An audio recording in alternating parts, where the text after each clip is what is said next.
Quem vai conduzir essa terceira parte é a professora Mônica Rebeca Ferreira Nunes. A Mônica é professora e pesquisadora do Programa de Pós-Graduação Estrito Sensu em Comunicação e Práticas de Consumo da SPM, vinculada à linha de pesquisa Lógicas da Produção e Estratégias Midiáticas Articuladas ao Consumo. Ela é líder do Grupo de Pesquisa em Memória, Comunicação e Consumo, MINEMON, e doutora em Comunicação e Semiótica pela Pontifícia Universidade Católica de São Paulo, com formação complementar na École de Hautes Études em Ciências Sociais, HEC, Paris, França, e também na Université Paris 8º, França. Bom, em seguida, eu gostaria de, para compor a mesa, convidar, sem esquecer de ninguém dessa vez, né? Professor Adilson Citelli, da ECA USP.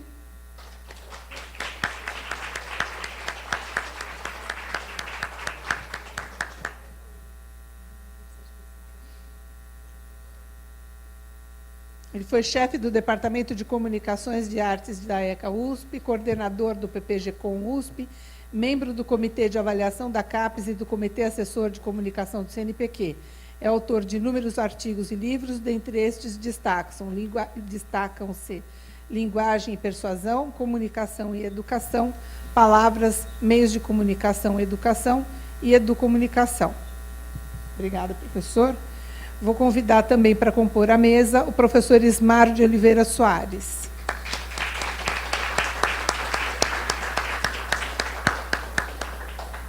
Ismar é professor sênior do Departamento de Artes e Comunicação da USP e principal referência nos estudos de educomunicação no Brasil, tendo escrito mais de 50 artigos sobre o tema.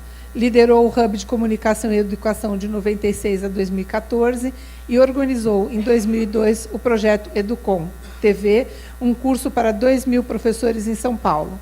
Entre 2001 e 2004, liderou o projeto Educom Rádio, que proporcionou treinamento para 11.000 professores e alunos das escolas públicas de São Paulo.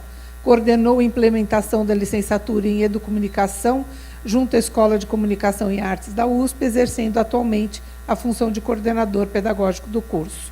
Também preside a ABPEDUCOM, Associação Brasileira de Pesquisadores e Profissionais da Educomunicação. Compõe também esta mesa Stephanie Habrit, espero ter falado corretamente.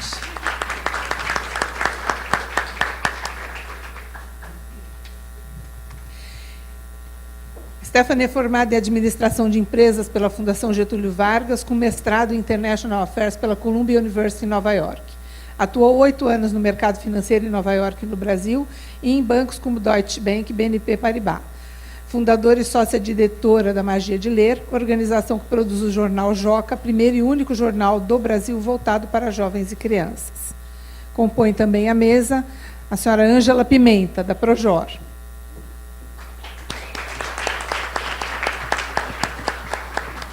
Boa tarde a todos, é um prazer estar aqui, conduzir a segunda parte desse evento, que agora discute as experiências brasileiras em educação midiática. Bom, eu peço a palavra ao professor Ismar, ou professor Adilson. Bem, boa noite já praticamente, né? A todos e a todas. Eu quero, de início, agradecer à Escola Superior de Propaganda e Marketing, o Instituto Palavra Aberta, pela gentileza do convite e, sobretudo, louvar a iniciativa de colocar o tema das relações comunicação, educação, consumo, colocar esse tema em movimento. E também fazer uma homenagem particular à coordenadora dessa cátedra, dessa atividade, que é a professora Maria Aparecida Bacega, que foi uma companheira nossa, do Ismar, minha, do professor Imaculata, Isabel e tantos outros, na implantação desses projetos de comunicação e educação, inicialmente na Escola de Comunicação e Artes, depois a professora Bacega aqui veio trabalhar na SPM e continuou a sua atividade. De modo que é um motivo bastante de orgulho para nós, que de alguma maneira estamos vinculados ao tema, estarmos sob a coordenação, né, da professora Bacega. Bom, Como o nosso tempo, como diziam os antigos, ruge, né? Ele não urge, ele ruge, né? Eu vou passar rapidamente para o tema, dizendo o seguinte de início. A mesa anterior fez a organização do encontro teve a sabedoria de colocar uma mesa anterior que mais ou menos situou as questões da inter-relação da comunicação com a educação, da comunicação nos ambientes educativos, etc., de sorte que há aí uma área que a gente já levantou, esses problemas já foram levantados, né? Não cabe retomá-los, né? E, em segundo lugar, dizer que é também um pouco, vamos dizer, difícil, depois de quase 30 anos trabalhando nesse campo, resumir isso tudo em 30 minutos. Mas façamos aquele esforço kafkiano dos contos de 10 linhas, 15 linhas, né? Vamos ver se a gente tem força para isso.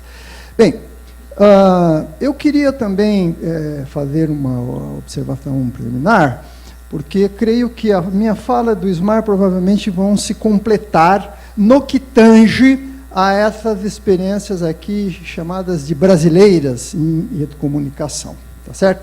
Bom, só também uma observaçãozinha assim preliminar, porque eu intitulei essa rápida fala com o subtítulo de Rotas e Roteiros, né? Isso porque... Está funcionando? Não funciona. Bom, isso eu tinha certeza que iria acontecer, por isso eu já nem ligo para esse negócio aí. De todo modo, fica o registro. Tá bom. Não importa nada. Um pouco situar o lugar do qual a gente está falando, nos vínculos comunicativo-educativos, nos vínculos que interrelacionam, enfim, esses dois campos. O que eu penso, assim, é que tratar desse tema tem uma singularidade na minha leitura, na minha compreensão, que passa pela ideia de que existem mutações ou transformações no terreno das culturas e com as suas conexões, do ponto de vista político, das relações que se constroem nesse território. Quer dizer, nós estamos falando da necessidade de pensar os vínculos comunicação e educação, porque existem mudanças na ambiência cultural. Quer dizer, não é um problema facultativo, né? Tratar das relações da comunicação com a educação não é mais um problema facultativo. É algo quase que imperioso. Por quê? Porque nós estamos falando de profundas mudanças no terreno da cultura, da relação do sujeito com os objetos, com as coisas, com as técnicas. Isso, enfim, não é algo pequeno, não é algo de pequena monta, né? Certamente, mudança nos instrumentos de produção vão promovendo mudança nas relações sociais, e assim subsequentemente. Não dá para tratar a educação formal, porque é disso que nós estamos falando aqui agora. Haveria que, se tempo existisse, deveríamos abrir essa noção de educação para outros territórios, não apenas do território da educação formal. Mas, por cortes e recortes, estamos a falar centralmente aqui da educação formal, isto é, a educação escolar, aquela educação que tem normas, regras, é regulada pelo Ministério da Educação, pela Secretaria da Educação, pelo professor, enfim, é disso que nós estamos tratando. Bem, essas formas, essas transformações, essas mudanças culturais, é que colocam o imperativo de se pensar os vínculos da comunicação com a educação. Então, este é um primeiro registro que eu gostaria de fazer. Não dá para tratar desse assunto olhando-o por uma ótica midiática, por exemplo. Não dá para tratar desse assunto pensando que nós estamos a falar apenas de agregações no terreno das mídias. Porque agora tem internet, ou porque tem o telefone, ou porque tem o WhatsApp, nós temos que tratar desse assunto. Não. Nós temos que tratar desse assunto, porque esse assunto faz parte de um grande reajuste no terreno da cultura, no terreno das relações políticas, das relações societárias, na maneira do sujeito estar e viver no mundo. Este é que é o desafio. Por isso é que a educação formal, ela não pode continuar muito do jeito que está. Na sua base propedêutica, o professor, como o Gracioso disse, um dos gêmeos foi perguntar a ele qual era o tamanho da onda do tsunami. Há um conceito de escola que fica respondendo qual é o tamanho da onda do tsunami, quer dizer, ou do tsunami, ou do quem era a mulher do Dom Pedro I, e assim progressivamente. Quer dizer, essa educação formalizada, propedêutica, quantitativa, né? Aquilo que o Paulo Freire iria chamar, então, de uma educação de tipo bancária, educação dos montantes, dos valores. Ora, nós estamos pensando numa educação que, evidentemente, de algum modo, dialogue com essas instâncias culturais, no interior das quais os meios de comunicação passaram a jogar um papel decisivo. Digamos, um papel de centralidade, se quisermos um papel estratégico. Bom, então este é o meu ponto. Rapidinho, esse ponto é o ponto que a gente deveria trabalhar muito mais. Bom, em segundo lugar, é o seguinte, falar nas experiências brasileiras com comunicação e educação não é falar de telefone celular na escola, tucur, somente isto. O Brasil acumulou uma longa experiência nas relações da comunicação com a educação, que não começaram ontem. A impressão que dá é que tudo começou ontem. Não, nem tudo começou ontem. Aliás, digamos, a centralidade desse problema começou há muito tempo. Isso aí, eu vou remontar pelo menos aos anos 20 do século passado, se nós quisermos pensar os processos comunicativo-educativos como experiências brasileiras na sua sucessão de eventos. Não é? Porque nós temos depois são desenvolvimentos de uma ideia. Qual é esta ideia? Que eu estou remontando praticamente ao começo do século XX, no Brasil. No Brasil. É o seguinte, a experiência americana com comunicação e educação, no início dos anos 30, porque, afinal de contas, esse é um marco importante no caso dos Estados Unidos, porque lá o aparecimento da televisão, isto vai ter enfim, uma influência enorme do ponto de vista cultural, de formação. Mas aí, algo que, se a gente ler os textos de educadores americanos dos anos 40, 50, 30, verifica que a preocupação com a presença dos meios de comunicação na vida dos alunos, não estou falando nem dentro da escola, mas na vida dos alunos. Quer dizer, dentro porque os alunos levam para dentro da escola. Não é preciso ter mídia dentro da escola para o aluno levar a mídia para dentro da escola, porque isso já está quase que visceralmente, quer dizer, encarnado. Se eu fosse espírita, eu diria que está encarnado, está lá dentro, é um karma que está dentro da pessoa. Leva. Não, mas naquela escola não tem televisão, isso significa dizer que a televisão não está na escola. Naquela outra não tem. Bem, então, há um problema aí, uma longa discussão, não vai caber aqui agora, muito de natureza moral. Quer dizer, o que é a presença desses veículos causa na vida das pessoas? E, sobretudo, dos alunos. O resultado disso, todos nós assistimos na televisão ou no cinema, séries como O Papai Sabe Tudo e tantos outros, que eram, digamos assim, um modelo, um padrão, tá certo? De comportamento, de organização da família.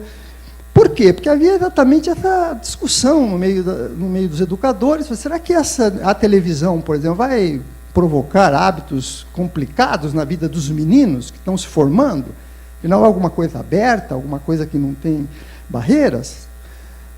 Ora, no Brasil, o fenômeno é diverso desse. Vai acontecer um turning point nesse caso. É uma mudança completa, porque As pessoas que vão se preocupar com os vínculos da comunicação com a educação no Brasil, lá pelos anos 20, 22, 23, 24, 25, sem televisão, tá certo? Nomes, a minha companheira Saula, por favor, você pode clicar, né? Obrigado. Bem, no Brasil, o que acontece é um outro movimento. O Brasil, em 1922, aparece o rádio, certo? Aparece o rádio. Uns 3 ou 4 anos depois, um tempo não muito longo depois, alguns educadores brasileiros, no caso de um Roquete Pinto, por exemplo, percebem a importância e a extensão que o rádio vai ter no contexto do país. Quer dizer, nós estamos falando, em 1920, 1930, num país agrário, um país com analfabetismo, quer dizer, pessoas que não conseguiam decodificar, deixa eu ser bem correto aqui, pessoas que não conseguiam decodificar o signo impresso, tá certo? Também conhecido por analfabetos. Né? O número de analfabetos era gigantesco. Quer dizer, era gigantesco. Praticamente 20% da população brasileira era alfabetizada. 25% da população brasileira vivia nas cidades. Nós estamos falando de algo em torno de 1930. Não faz tanto tempo assim. Bem, claro que pessoas como Roquete Pinto, Anísio Teixeira, Lourenço Filho, grandes educadores que construíram as bases da educação brasileira, essa gente descobriu o seguinte: os meios de comunicação têm o que fazer nesse contexto. Né? Tem o que fazer. E tem o que fazer, sobretudo porque essas pessoas tinham um projeto de nação. Isso é muito importante. Eles não estavam soltos no ar. Não eram seres pragmáticos. Grifem, por favor. Eram seres programáticos. Grifem também. Sabe? Era uma gente que tinha projeto para o país. Eles queriam o quê? Num termo que hoje, obviamente, os antropólogos não vão gostar, não devem gostar, mesmo naquele tempo era uma linguagem corrente. Eles tinham uma preocupação em civilizar o país. O país precisava ser civilizado. O que era civilizar o país? Era dar educação para as pessoas, era dar as primeiras letras, era ensinar a ler e escrever. Quer dizer, portanto, a ideia de era preciso civilizar não tem essa característica preconceituosa que existe hoje. Eles estavam pensando que era possível construir um país com pessoas, enfim, que conseguissem ler, escrever, etc., até porque o país está se industrializando. Como é que você vai se industrializar um país nos anos 30, 32, 33, etc., se você não tem gente com condições de operar esse país que está mudando seus paradigmas de produção, saindo da produção meramente, digamos, meramente... Por favor, tira isso. Está saindo da produção apenas da monocultura, do café rural, etc., e está querendo se industrializar. Revolução de 30, 32, 30, enfim, querendo construir um parque industrial. Como é que você faz isso com gente que não, enfim, não consegue ler um manual para montar uma máquina? Tá certo? Então, isso eu acho que é alguma coisa bastante importante. É um país com suas características específicas. Claro que um Roquete Pinto, um Anísio Teixeira, vem no rádio, você pode virar um pouco, vem no rádio a máquina, isso é a expressão é do Roquete Pinto, né? Eis a máquina, o rádio, eis a máquina para educar o nosso povo. Quer dizer, não tinha televisão ainda? Não existia televisão ainda? A televisão só vem lá, nos anos 50. A máquina para educar... O rádio, portanto, não era apenas, digamos, algo ligado à diversão, ou, enfim, esse tipo de coisa. Estavam vendo o rádio como alguma coisa que podia alcançar esse país continental e com um dado importante, porque o rádio ele é fundamentalmente ligado à oralidade. Né? E o país é um país da oralidade. O país não deu salto ainda. Então, quer dizer, a ideia de que o rádio pode se colocar... E outras iniciativas. Eu vou citar algumas, só para ver como se faz esse roteiro. Essas rotas são constituídas para a gente chegar agora no telefone celular. Quer dizer, a criação do Instituto Nacional de Cinema Educativo. Veja, os anos, isso é bastante importante. Nós estamos falando de 1923, 24, né? Gente que está empenhada num projeto, portanto. Né? E a criação, quando o Roquete Pinto cria o Instituto Nacional de Cinema junto com o cineasta Humberto Mauro, o que eles vão fazer? Se vocês forem olhar a produção cinematográfica que era produzida lá no Instituto Nacional de Cinema Educativo, vocês vão encontrar coisa curiosíssima. Era um filme sobre, sei lá, hábitos de higiene. Hábitos de higiene. Coisas sobre como você manter determinados produtos acondicionados para que não estraguem. Era uma coisa de pedagogia, quase uma pedagogia da vida cotidiana. E isso ia para as escolas. Bem, essa gente, o projeto continua dessa gente. Em 1934, eles criam um negócio lindíssimo no Rio de Janeiro, que é chamado Rádio Escola Municipal do Rio de Janeiro. O quê? Rádio para efeito de utilização como um elemento didático, pedagógico, né? E vamos seguindo. Vejam que eu não vou continuar muito nesse diapasão, porque não há tempo. A história da televisão no país, ele só aparece lá nos anos 60, a televisão educativa, 1968, que é exatamente a primeira TV educativa, assim, mais com maior alcance, é a TV Universitária de Pernambuco, e depois vem a TV Cultura de São Paulo, quer dizer, em 69. Né? Senhores e senhoras, é disso que se trata. Quer dizer, as experiências brasileiras em comunicação e educação não começaram ontem. Elas estão colocadas junto, no bojo de um grande projeto de nação. E essas pessoas verificam que há dispositivos comunicacionais que podem franquear a circulação da informação e, eventualmente, do conhecimento. Muito obrigado. Então, vira aqui, o tempo ruge. Bem, mas eu queria também acentuar uma outra vertente, que é a seguinte. Nós ficamos a discutir projetos de educação, depois projetos de educação em vínculo com a comunicação e assim por diante. É preciso verificar nessa trajetória em que mídia e educação começam a se entender, começa a haver um diálogo, uma espécie de autorrequisição, uma coisa começa a requisitar a outra, vai se percebendo que fazer educação sem comunicação, aqui entendida a comunicação como as mediações, né?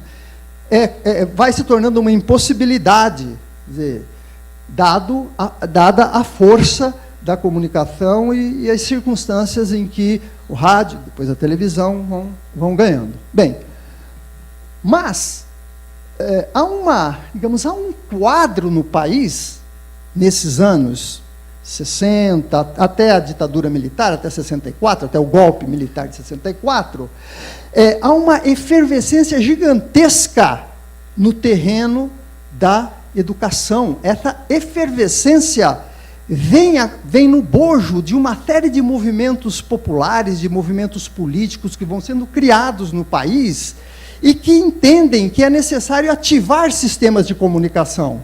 Isso é uma sincronia entre o ato político e o ato político, quer dizer, a educação vista como ato político. Não era alguma coisa que se fazia à margem disso. E junto com as possibilidades oferecidas pela comunicação, o potencial da comunicação para levar isso adiante. Essas siglas todas aqui são siglas de uma importância vital para quem quer estudar a educação no Brasil, né? Para a gente não ficar falando depois de BNCC como se fosse algo, ou de mudanças no ensino médio, como se fosse alguma coisa saída não sei de onde. Talvez o Espírito Santo tenha baixado e disse, olha, preciso fazer a Base Nacional Comum Curricular. O movimento de cultura popular, por exemplo, que se deu no Recife, em 1960, junto com esse movimento de alfabetização, essa preocupação que eu já expus na telinha anterior, coisinha anterior, esse movimento se apoiou na Rádio Clube de Pernambuco e na Rádio Continental. Isto é, duas estações de rádio que se acoplaram ao movimento de cultura popular no Recife, sob a liderança do Miguel Arraes, e que começou a fazer um largo processo de alfabetização, de educação formal, no estado de Pernambuco. Ou o MEB, o Movimento de Educação de Base, que, aliás, continua até hoje, mas que ali tinha um sentido. O MEB era muito ligado à Igreja Católica. E, de todo modo, criou-se ali uma rede de emissoras católicas para, do mesmo modo, promover a educação. E mais, há um cidadão, a gente, às vezes, abduz a ideia de que o homem, as pessoas, as lideranças, são importantes. A gente abduz um pouco essa ideia, às vezes. Né? Não, há pessoas que fazem a diferença, há ações que fazem, de pessoas que fazem a diferença. Havia lá um certo prefeito em Natal, no Rio Grande do Norte, chamado Djalma Maranhão. Este homem assumiu a prefeitura, pela segunda vez, na verdade, assumiu a prefeitura de Natal, 1960. Detalhe, a cidade de Natal tinha mais ou menos, eu vou arredondar números, por favor, uns 150 mil habitantes. Desses 150 mil habitantes, mais ou menos 60 mil eram analfabetos. Desses 60 mil analfabetos, mais ou menos 35 mil eram crianças, jovens, e o resto eram adultos. Em 3 anos de algo que eu vou dizer para vocês o que foi, em 3 anos, essas 35 mil crianças que estavam em estado de praticamente de analfabetismo, dessas 35 mil, 25 mil estavam alfabetizadas 3 anos depois, com alfabetização completa. Num projeto magnífico. O país é um país de memória curta, esquece essas coisas, não é? Chamado De Pé no Chão Também Se Aprende a Ler. Aliás, eram 2 projetos. Um que se chamava De Pé no Chão Também Se Aprende a Ler e o outro que se chamava De Pé no Chão Também Se Aprende uma Profissão. Eram feitos concomitantemente esses projetos. Olha, 25 mil crianças alfabetizadas em 3 anos. Aqueles que gostam muito de números, os economistas, nós temos uma colega aqui do banco, né? Ao custo de $2 o aluno. O que aconteceu ali? Isso foi uma mobilização gigantesca da cidade de Natal. As pessoas se envolveram violentamente com aquilo. Havia quarteirões em que se estendia a faixa o seguinte: neste quarteirão tem 5 analfabetos ainda, ou no outro, nesse quarteirão já não tem mais analfabetos, e assim progressivamente. Quer dizer, uma mobilização da cidade, desse grupo humano de umas 150, 160 mil pessoas, e viram o seguinte: não tem escola, sala de aula formal. O que é que nós fazemos? Vamos aproveitar as condições locais. O que era aproveitar as condições locais?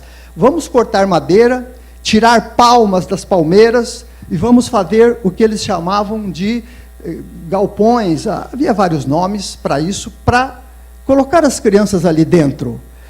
Quer ver, numa cidade quente como Natal, com a brisa marinha, aqueles galpões para onde iam 40, 50 crianças, foram feitos aos montes, esses galpões. O custo disso é praticamente zero. Aliás, redescobriu-se uma profissão aí.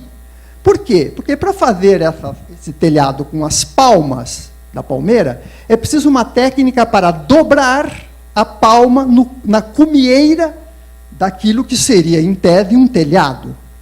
Não tem telhado, não tem telha, não tem dinheiro para comprar telha, tem a palmeira. Pois bem, essa equipe que estava organizada em torno do projeto De Pé no Chão Também Se Aprende a Ler, saiu a buscar pescadores velhos que faziam isso nas suas moradias. Quer dizer, eles reintroduziram uma técnica que havia desaparecido e fizeram esses galpões. Bom, Claro que isso tudo é o mesmo ambiente em que o Paulo Freire vai fazer a célebre experiência de Angicos. A célebre experiência de Angicos. Quer dizer, o Paulo Freire, com o seu método, conseguiu alfabetizar 186, talvez adultos nesse caso, não crianças, adultos, em 40 horas. A famosa, o desafio das 40 horas. Quer dizer, uma metodologia em 40 horas, aqueles adultos, repito, 160 e poucos. Eu, inclusive, fiquei muito emocionado, porque um tempo atrás tive acesso a um vídeo com depoimentos dessas pessoas falando sobre o que eles viveram em Angicos, que era exatamente uma cidade também do Rio Grande do Norte, onde o Paulo Freire foi fazer essa experiência. Tudo isso se acoplava à rádio rural do Rio Grande do Norte. Quer dizer, o vínculo da educação com a comunicação, homens com capacidade de decisão, projeto político nacional e, assim, progressivamente, objetivos para serem alcançados, esses ajustes iam sendo feitos. É claro, não vem aqui ao caso avaliar isso, avaliar se a alfabetização sozinha ajuda, resolve. Por favor, não tem nem tempo para isso. É só para situar e para dizer um pouco o seguinte, que as experiências, comunicação e educação no Brasil, são experiências que têm uma história. E essa história parece que fica um pouco esquecida quando a gente vai falar disso. Dá a impressão que tudo começou com a internet. Tudo começou com o digital. Nós precisamos levar o digital para a escola. Ok, precisa levar o digital para a escola, mas existe uma experiência acumulada gigantesca, de mais de 60 anos, que muitas vezes a gente passa por cima. Bem, é claro que esses vínculos, as relações da comunicação com a educação, se adensaram numa direção que eu vou chamar de resistência, por conta exatamente do que acontece no Cone Sul e as ditaduras que aqui se instituem a partir de 64, 65 e assim por diante. Quer dizer, os meios de comunicação naquele momento, imagina, que é viver num país que tem jornal, a palavra estava fechada, não tinha palavra aberta. A palavra estava absolutamente trancafiada, guardada, enfiada em algum baú, que tem gente que quer recuperar. Não o baú, que está dentro. Bem, como é que você assegura a palavra nesse caso? Entendia-se que, para assegurar a palavra, era necessário criar estratégias para discutir a própria mídia, os próprios meios de comunicação. Porque nós estamos muito preocupados, e com enorme razão, com a fake news. É preciso se preocupar um pouco com a news fake. Bem, retomando um pouco, então, aí há um projeto também muito fortemente vinculado à ideia da leitura crítica da comunicação. Quer dizer, agora é a leitura da comunicação, portanto, a mobilização de uma certa consciência crítica, etc., etc., para entender o funcionamento das mídias. O que levou muitas organizações, naquele momento, a dizer que o problema não era só da leitura, não era só da leitura, mas era também da produção. Preocupação ali que o nosso companheiro Ismar e eu sempre tivemos. O problema não é apenas leitura dos meios de comunicação, mas é um pouco aprender como é que esse negócio funciona. E, na medida do possível, fazer isto. O que se faz, nos levaram hoje para ver os laboratórios aqui de mídia digital, estão lá os alunos fazendo. Quer dizer, quando você faz, você produz o blog, produz um monte de coisa, você está num processo, se é para usar o termo, já aqui discutido pelo nosso colega da Unesco, usar o termo alfabetização, isso é a complexidade da alfabetização. A alfabetização não é uma questão passiva.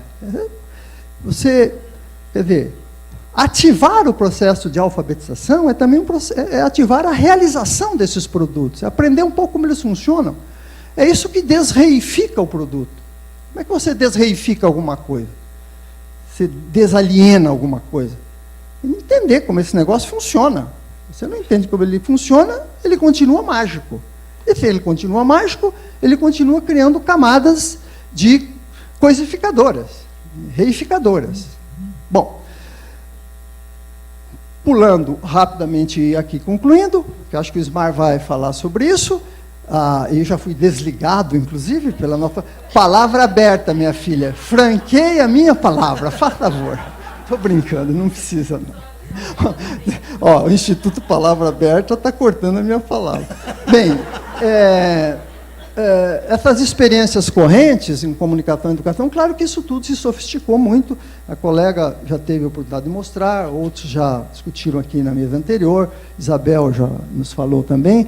Eu só gostaria de dizer o seguinte, que essa preocupação pode ter o nome de mídia, estudo de mídia, educomídia, educomunicação, que é o que nós usamos de uma maneira mais corrente, né?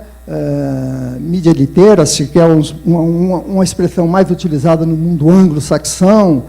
Pois bem, enfim, nós procuramos aqui, inclusive, sistematizar essa discussão e criar alguma coisa que pudesse, ao mesmo tempo, funcionar como centro de pesquisa e como centro de formação.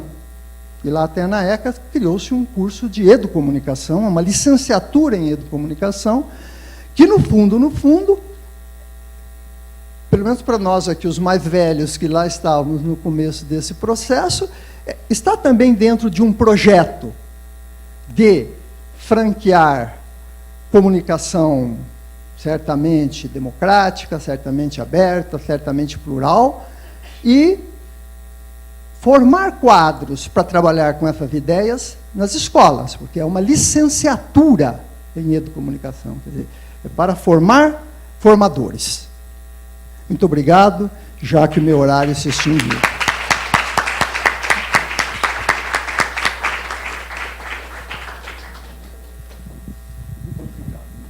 Bom, um prazer, né, a gente ouvir as palavras do professor Citelli, que, de alguma maneira, a gente pode pensar, né, da comunicação e educação e o uso das mídias como um ato político, né, sobretudo um modo de ler o mundo para poder agir sobre esse mundo e transformar. Então, agora a gente passa um pouco a palavra ao professor Ismar, e eu vou lembrá-los do link das perguntas no www.spm.br/perguntas. Professor Ismar, por favor.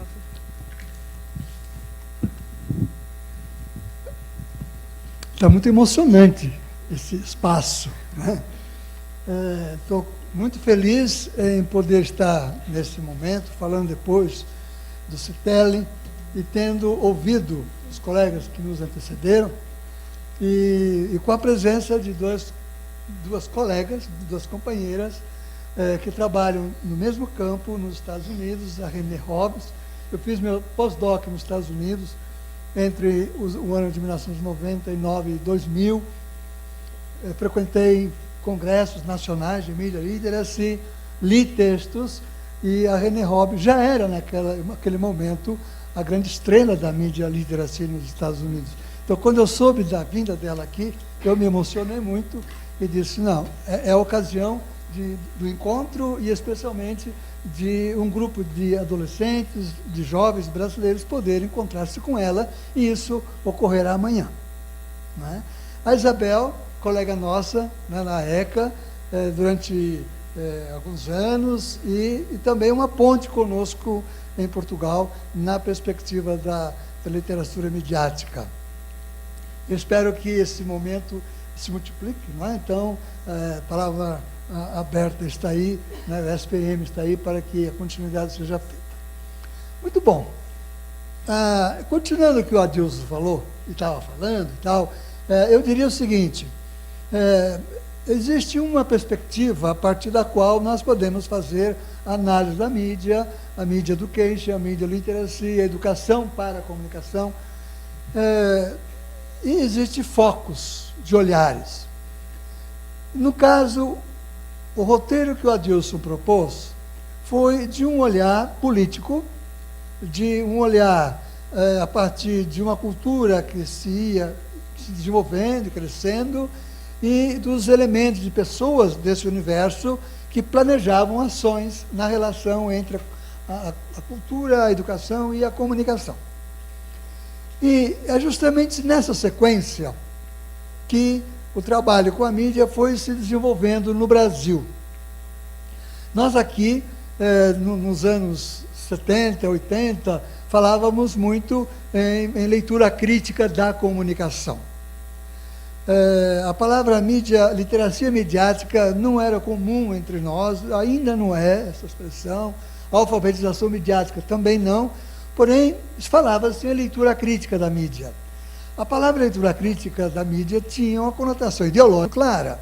Inclusive, os que estavam trabalhando com leitura crítica eram pessoas que tiveram certa influência da escola de Frankfurt, né? Os estudiosos de comunicação sabem o que eu estou falando. Havia aquela perspectiva da denúncia que os estudiosos de Frankfurt tinham em relação à indústria cultural, e a grande questão que se colocava era a da manipulação das mídias sobre a sociedade. Então, o objeto da leitura crítica, que se desenvolvia especialmente junto ao movimento popular, e que não conseguia chegar na escola, tinha essa perspectiva política. Eu, pessoalmente, desde os anos 70, estive metido nessas questões. Era a época, estávamos em plena época da ditadura, então a leitura crítica, como a Adilson falou, tinha essa perspectiva de uma contestação e a denúncia de quanto a mídia estava ou não aliada à política vigente. O que nós notávamos na época era que esse tema não interessava exatamente ao sistema educacional. Então, eu vou colocar uma questão de início, que já foi colocado no começo das falas aqui, quando o representante da Unesco, o Adalto, disse: não há interesse por esse tema.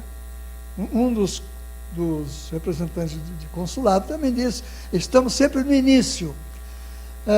Isto é, o sistema educacional olha para essa área como um serviço a mais a ser feito. Os professores não se sentem preparados para entrar nessas questões, então existe um esfriamento.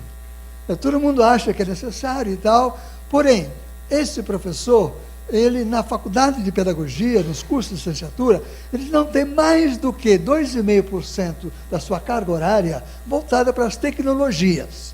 Não mais do que isso, quando tem muito. E de media education, media literacy, educação midiática, eles não têm nada.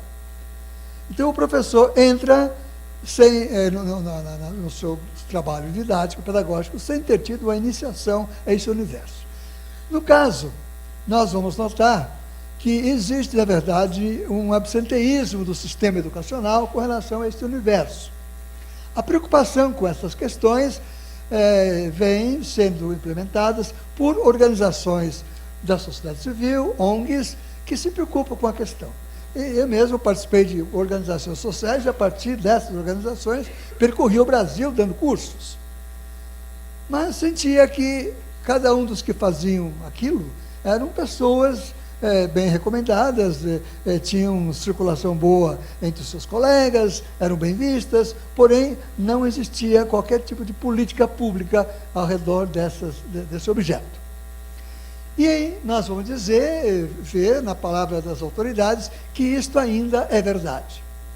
Aí eu vou dizer para vocês que o discurso sobre a necessidade de nos preocuparmos com essa questão está presente.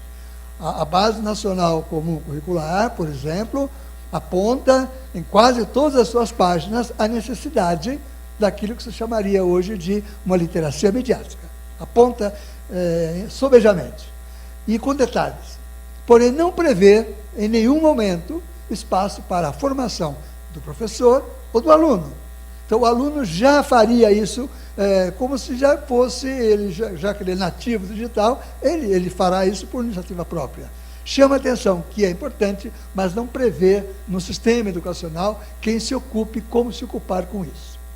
Bom, então é uma conversa prévia para dizer o seguinte: a partir de um dado momento, as pesquisas que estávamos fazendo na ECA nos apontaram que a visão a partir da educação, educadores olhando para esse universo, não havia encontrado caminhos e soluções para que efetivamente pudéssemos levar aos milhões de jovens das escolas aquilo que levávamos para grupos de pequenos, de estudantes ou de jovens que frequentavam as ações das organizações sociais. Então havia ONGs preocupadas com isso, que tinham crianças e adolescentes sendo trabalhados, mas a rede escolar estava longe disso tudo.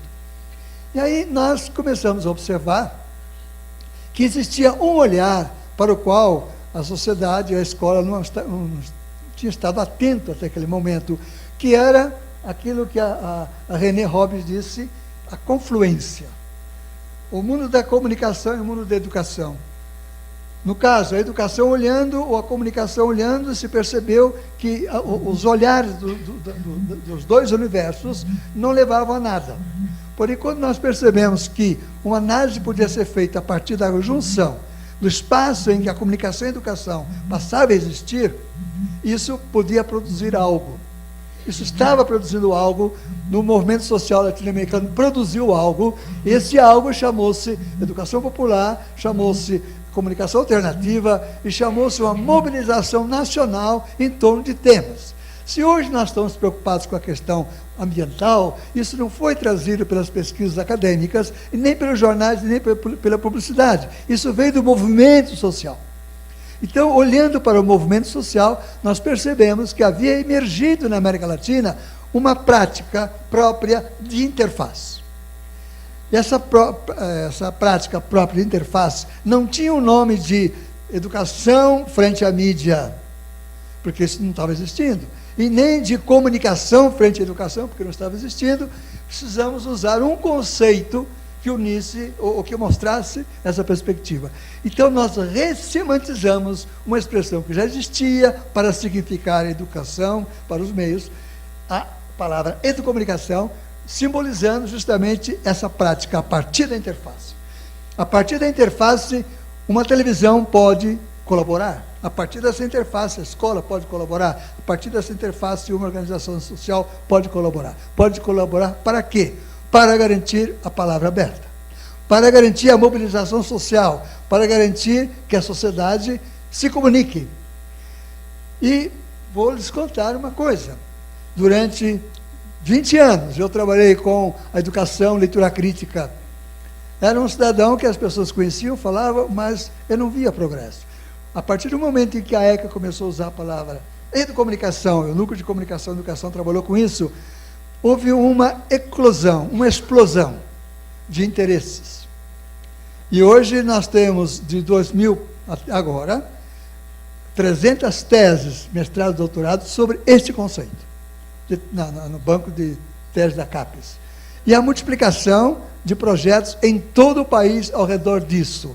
E quem está metido nisso são professores, são alunos, são organizações sociais, e o pessoal está absolutamente envolvido, felizes e propiciando mudanças. No caso, a experiência brasileira, ela giraria, portanto, em torno de uma perspectiva do olhar da educação. A educação olhando para a mídia, ou da convergência, que estamos chamando de educomunicação. No caso da educação para a mídia, o Adalto já disse, nós temos manuais, nós temos orientações que falam sobre compreensão, análise e produção. Esse material todo que está sendo produzido são importantíssimos. O Adalto reclama que a Unesco produziu um material e esse material não circula. Então, nós temos a dizer o seguinte, existe uma perspectiva didática, pedagógica, de articulação dessa prática, para que isso venha a acontecer. E isso aponta para o fato. Vamos dar espaço para essas crianças produzirem, elas vão fazer a autoanálise da sua produção, e elas vão descobrir o que é uma produção adequada, o que é uma produção manipulada, e o que interessa para a comunidade, ou o que interessa apenas para elas, e a partir da autoanálise, elas poderão fazer análise de bens e produtos de terceiros. No caso aí da comunicação, ela trabalha exatamente, especificamente, as relações de comunicação nos espaços educativos, faz análise de mídia e discute a gestão democrática disso e debate o protagonismo juvenil nesse processo. E aconteceu um fato extraordinário. A pesquisa que fizemos em 97 e 99, em 12 países da América Latina, entrevistamos a 175 especialistas desses países, identificamos que havia referências teóricas e metodológicas comuns na América Latina, sistematizamos isso. E quando sistematizamos isso, recebemos um convite da Prefeitura de São Paulo, que tinha um problema fundamental, que era a violência nas escolas. Isso tinha que reduzir, tinha que eliminar, e fui chamado com uma pergunta. Na verdade, uma das nossas alunas do curso de gestão que tínhamos lá, levou essa ideia para a Prefeitura e fez uma proposta de uma prática comunicativa nas escolas de São Paulo. Fui chamado pela Prefeitura para dizer do que se trata. Isso resolve? E a Prefeitura não me advertia. Eu não quero um projeto para uma escola, eu quero para todas. Eu falei, todas quantas? 1.200 escolas. O que eu podia fazer com 1.200 escolas? Eu disse, e se nós reduzirmos para um grupo menor, entre 4ª série e 8ª série, naquela época, 455, eu disse, topo. Vocês conhecem aquela parábola da Bíblia chamada do peixe, do peixe do... O que tinha? Multiplicação dos peixes dos pães, não é isso? Eram 5 peixes e 5 pães, algo assim, e 70 mil pessoas comeram, não é isso? Bom, aconteceu isso.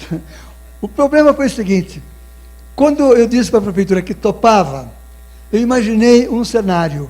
Os jovens estudantes das faculdades de comunicação ou outras faculdades de São Paulo poderiam estar indo à periferia da cidade e, a partir de uma metodologia de trabalho construtivista envolvendo essas crianças, e professor, alunos e membros da comunidade juntos, quem sabe eles descobrissem que a comunicação poderia resolver o problema da violência que eles tinham.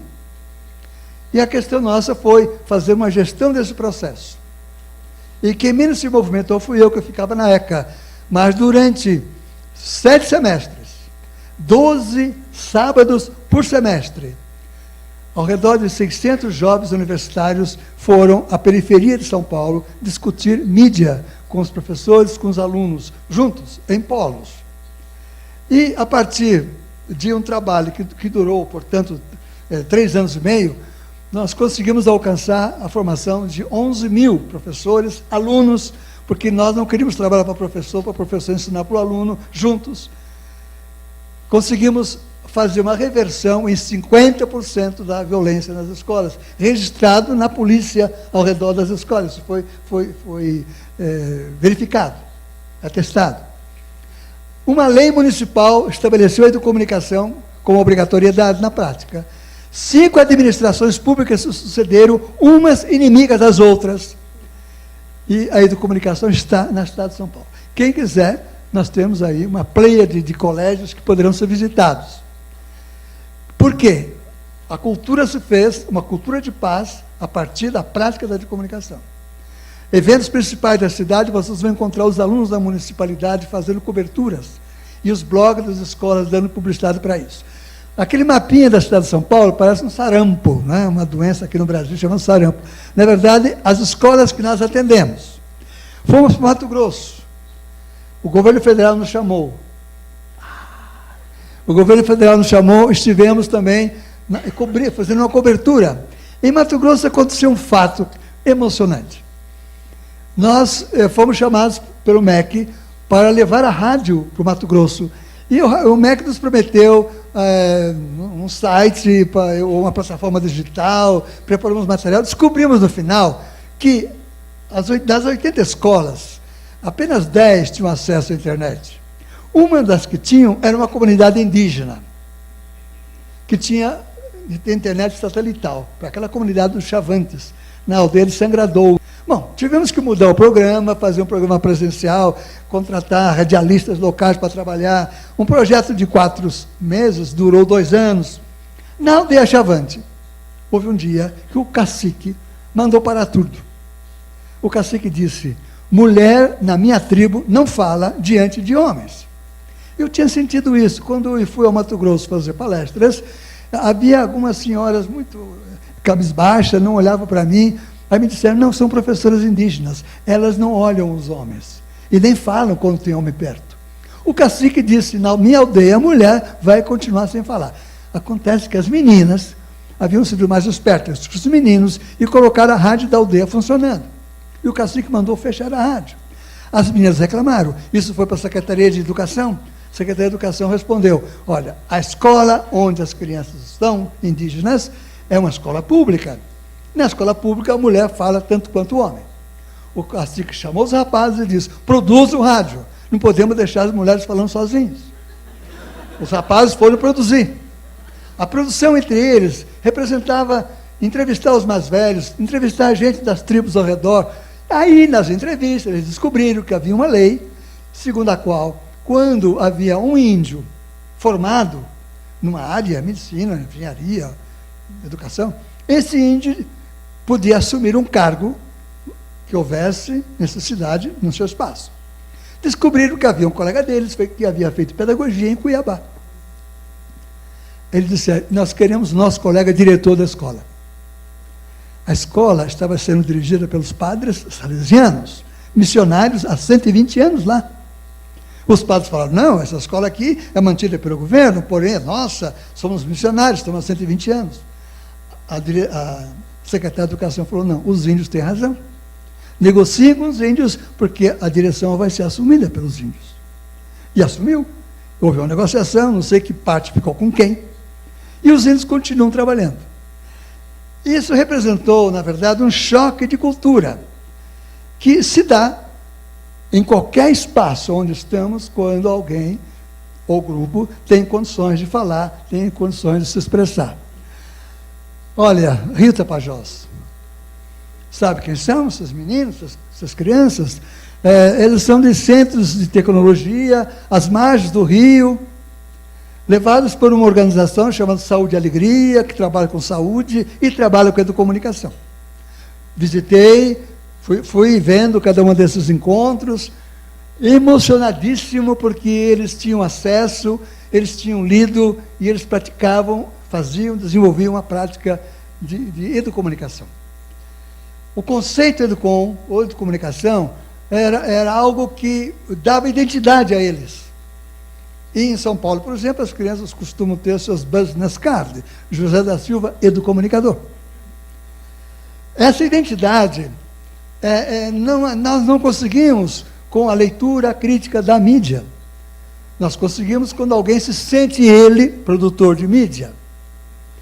O jornal Folha de Jornal da Tarde, nos convidou, e durante 1 ano e meio, produzimos uma página aos domingos, que vinha sem publicidade, para continuar dialogando com os professores da cidade de São Paulo. Já não estávamos trabalhando lá, nosso contrato terminou em 2004, e a partir da imprensa, nós produzimos semanalmente uma matéria sobre como trabalhar a educomunicação no espaço da escola.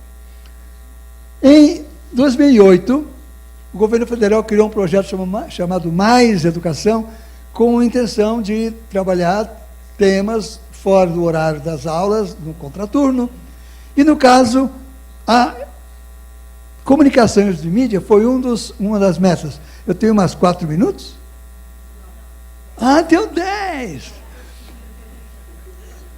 O pessoal do MEC, eles queriam, na verdade, eles sabiam que eles não podiam duplicar o horário das escolas para criar uma escola integral.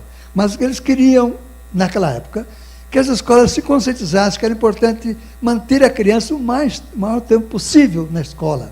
Para isso, criaram o tal Mais Educação.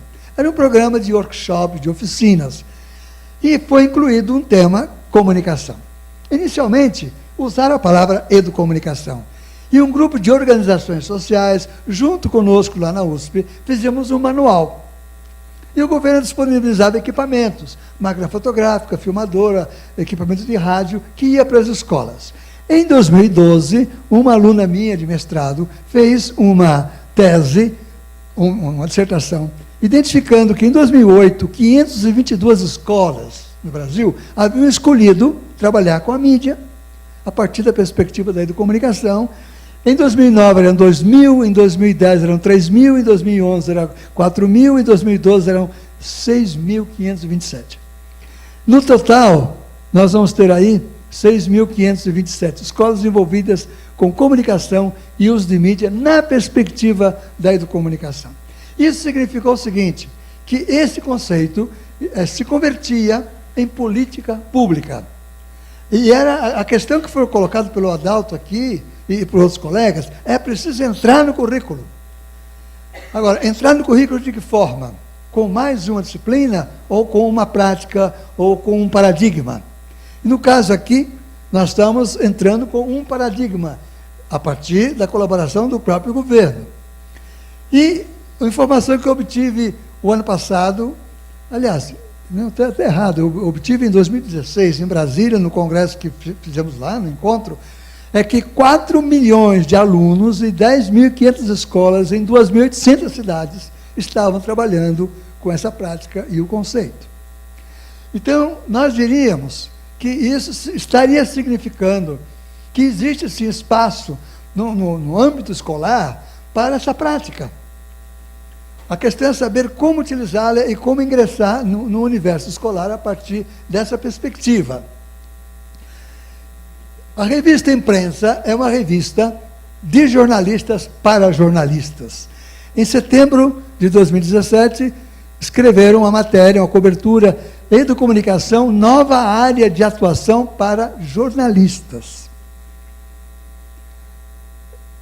Quer dizer, os educadores poderiam dizer, estão entrando na nossa praia, estão invadindo a nossa praia. Quem são esses que estão invadindo? Eles querem entrar na escola?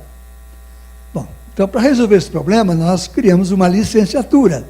Isto é, alguém que se prepara para ser professor e poderá, como professor, ingressar tranquilamente na escola e dialogar com os colegas. Em Campina Grande, na Federal de Campina Grande, também optaram pela educomunicação, mas se mantiveram na bacharelado. O bacharel, ele pode praticar essas ações, mas eles não têm como entrar na escola. Então, nós já optamos, pela nossa experiência, em fazer a educomunicação. Mas, de qualquer forma, essa matéria está apontando para o fato de que não apenas educadores, mas os comunicadores em geral estão percebendo que algo na interface entre comunicação e educação é de interesse coletivo, inclusive da mídia. E o nosso diálogo hoje tem sido também com a mídia. O ano passado tivemos a felicidade de sermos convidados, junto com um grupo de adolescentes, para visitar o SBT e dialogar com produtores que estão trabalhando com a ficção e a infância. Nós temos dialogado com o canal Futura, por exemplo, a respeito disso, porque nós estamos entendendo que se trata de um campo de interface em que as organizações sociais, midiáticas ou educacionais, podem, sem nenhum preconceito umas com as outras, estarem trabalhando.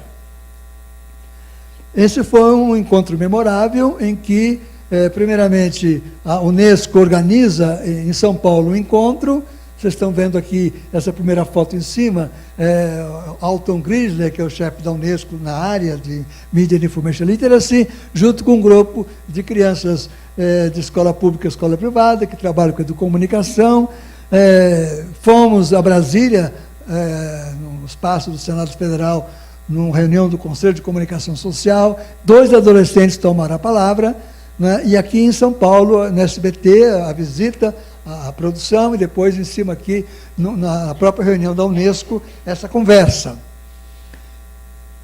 Adolescentes falando no Congresso Nacional a respeito de sua experiência, e 2 adolescentes de escola pública e escola particular, superando os preconceitos entre esses 2 universos. Santa Catarina, esses grupos de adolescentes estão preocupados com uma questão fundamental, que é a questão da água. Existe ali uma enseada da Babitonga, existe degradação, e eles estão lutando para a preservação do meio ambiente através da educomunicação. E aí, em frente a tudo isso, nós olhamos para o currículo, olhamos para a Base Nacional Comum Curricular, e lá nós encontramos 10 das 10 competências gerais esperadas por esse documento, 6 abrem espaços para expressão, comunicação e resolução de conflitos a partir do diálogo. Isto é, existe espaço, os espaços estão se abrindo. A questão é a universidade chegar e dar uma resposta para isso. as organizações sociais chegarem e darem uma resposta para isso. Porque esse mesmo documento do BNCC apenas aponta a necessidade, mas não mostra os caminhos. Por exemplo, entre os objetivos da Base Nacional está estimular a reflexão que contribua para o desenvolvimento do estudante de uma atitude crítica em relação ao conteúdo e à multiplicidade de ofertas midiáticas e digitais. Incorporar as novas linguagens e seus modos de funcionamento, desvendando possibilidades de comunicação e que educa para usos mais democráticos das tecnologias e para uma participação mais constante na cultura digital. Isso tudo é um objeto nacional, um objetivo nacional, porém, falta para o governo, falta para o MEC, falta para a Secretaria de Educação uma perspectiva de como fazer isso. Eu estou aqui no espaço de aqui, uma cátedra, palavra aberta ESPM, para dizer o seguinte: a sociedade está precisando de vocês. Né? A Secretaria de Educação está precisando de vocês, o governo federal está precisando de vocês. Isto é, nós precisamos preparar pessoas que consigam dar resposta àquilo que a educação em si não conseguiu dar. Nós temos 2 grandes projetos paradigmáticos. Eu tenho uma estudante fazendo uma tese de doutorado sobre isso. Rio de Janeiro, que trabalha com o conceito de Media Education, e São Paulo, que trabalha com o conceito de educomunicação. Então, a Orientando está analisando o que cada um das 2 cidades, dos 2 projetos, desenvolve. No caso do Rio de Janeiro, eles trabalham muito com cinema, análise de mídia. Cineclube, análise de mídia. E em São Paulo, a gestão da comunicação e o uso de mídia para a mobilização dos estudantes. Em torno de 700 projetos de interesse para a educação e direitos humanos são desenvolvidos. São 2 perspectivas. O que nós estamos dizendo hoje é que não existe uma preferência por um conceito ou por outro. Existem 2 olhares. O olhar que vem da educação e o olhar que vem da interface. Os 2 olhares têm riquezas. As riquezas se encontram. Então, nós vamos fazer, no final desse ano, de 12 a 14 de novembro, o 2º Congresso Internacional de Comunicação e Educação, justamente para convidar os mídia educadores e os educomunicadores para uma grande roda de conversa. Porque as duas áreas têm o que oferecer. Existem perspectivas de modos de proceder, mas as pessoas se encontram. E o que nos interessa é justamente os pontos de encontro na base da escola. A mídia educação, para os mídia educadores, a primazia é representada pelos elementos que, na base nacional, diz a respeito expressamente à presença das tecnologias da informação e dos meios de comunicação, enquanto para os educomunicadores interessa especialmente a própria gestão dos processos em proposta de autogestão no emprego das tecnologias e trabalhos colaborativos podem ser feitos. Então, é isso que eu queria trazer para vocês, na perspectiva de podermos continuar esse diálogo em outros momentos, mas para dizer que eu sou muito mais otimista do que o Adalto, né, que estava muito pessimista aqui, e dizer para o Adalto que a Unesco tem o que contribuir conosco, o manual que eles têm é preciosíssimo para nós, e podemos nos encontrar. E eventos como esse, que estão possibilitando esse diálogo, são essenciais para a elaboração dessas políticas. Muito obrigado.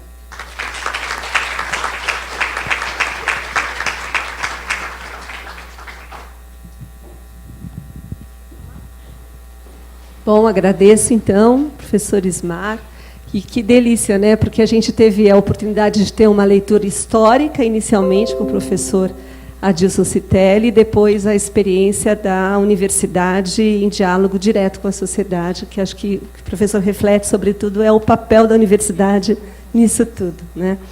Então, agora a gente passa a experiência da Stephanie, que vai nos falar um pouco sobre o JOCA, Jornal para Crianças e Adolescentes. Bom, eu tenho mais um exemplo de um produto que a gente fez, que eu lancei, que é esse jornal, chama Jornal JOCA. Talvez vocês já conhecem. Fiquei muito inspirada aqui, eu vou mudar um pouquinho os slides, porque a minha fala vai mudar um pouquinho, depois de todos os discursos que eu ouvi. Tá? Então, na verdade, o que é o jornal? Vocês vão ver também que eu acredito muito num jornal para crianças e jovens. Eu acredito muito que ele possa transformar uma geração inteira. Então, vocês vão ver aqui que eu sou muito sonhadora.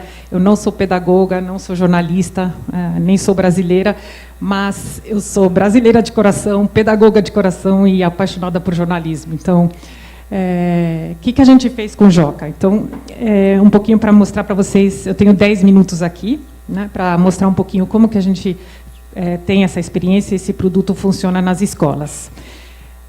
O jornal nada mais é como se fosse um jornal de adultos, né, a Folha de São Paulo, o Estado de São Paulo, só que no linguajar da criança e do jovem. Então, todas as notícias que a gente dá são contextualizadas, né, e com exemplos. A gente não é opinativo. Então, se a gente dá opinião, a gente sempre coloca dos dois lados. Tá? O que a gente fez? Ano passado veio uma empresa totalmente independente da gente, ela faz estudos de impacto no mundo inteiro. Ela entrevistou, ela usou 1.000 alunos que têm contato com o Joca e 1.000 alunos que não usam o jornal. E veio o óbvio, né? Então, mais de 26% sabem falar sobre alguma coisa, sabem falar sobre Brasil, sobre o mundo, enquanto o grupo de controle, apenas 2% vai falar alguma coisa, tem um repertório, né? A grande maioria fala sobre celebridades, né? Então, aí, ou violência, que é isso. Então, o que a gente quer trazer é esse repertório nas crianças, tá? Tem que vir para aqui. Então, só rapidamente, o Joca é uma iniciativa que a gente começou em 2011, né? Como eu falei para vocês, da onde vem a ideia? Na verdade, achei muito interessante tudo que eu ouvi aqui sobre os anos no Brasil, mas eu sou franco-alemã, eu cresci com esses jornais na minha vida inteira. Então, na França, por exemplo, tem mais de 10 jornais para crianças e jovens, e a maioria deles são diários, né? Então, a criança lê jornal todo dia. Nos Estados Unidos, tem 20, 30, e se você pegar só a Time for Kids, tem mais de 3 milhões de assinantes. Se você pegar um outro que chama Newsela, está presente em 70%, 80% das salas de aulas nos Estados Unidos. Então, e não é uma coisa que existe há 4, 5 anos, é uma coisa que existe há 30, 40 anos, né? E aqui, como não tinha jornal, o Joca é realmente o primeiro jornal para criança no Brasil.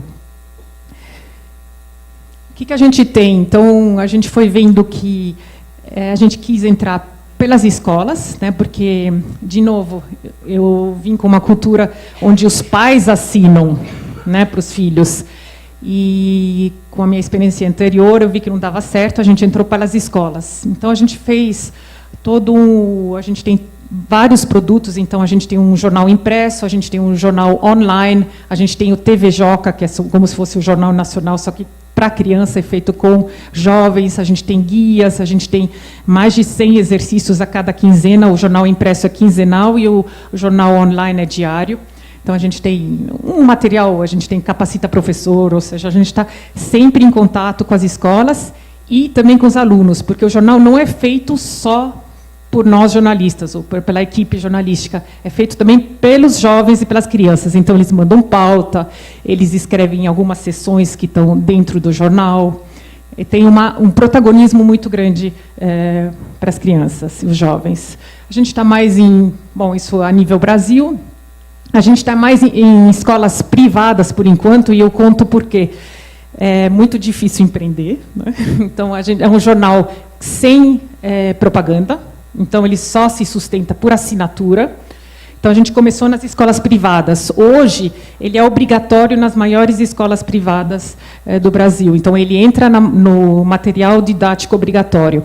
Só que o meu grande sonho é esse. O grande sonho é onde 99% das crianças brasileiras estão, que é as escolas públicas, onde a gente doa o jornal. A gente doa, por enquanto, a 50 escolas públicas. E a gente faz um trabalho com eles, eu queria mostrar aqui, mostrar o resultado. Depois de trabalhar um ano, ou um ano apenas, as escolas públicas mostram uma evolução incrível, mesmo no Saresp. Se vocês conhecem, o Saresp é a prova de São Paulo. Então, aumenta incrivelmente. E é óbvio, né? Porque aumenta porque a criança começa a ler, se interessar, falar. Então, várias. Tem uma escola, uma que está dentro dessas 50, que virou o número 1 até do IDEB. A gente entrou na escola em 2014 e aumentou em 20% a nota do Saresp, e o IDEB atingiu mais do que a média que o MEC tinha colocado para o ano 2030. Né? Então, só para ver o efeito. Isso não só nas escolas públicas, eu vou mostrar nas escolas particulares também. Continuando aqui aquela que eu tinha falado, os leitores continuam lendo o jornal, então eles estão interessados, os jovens querem saber o que está acontecendo, eles estão muito interessados.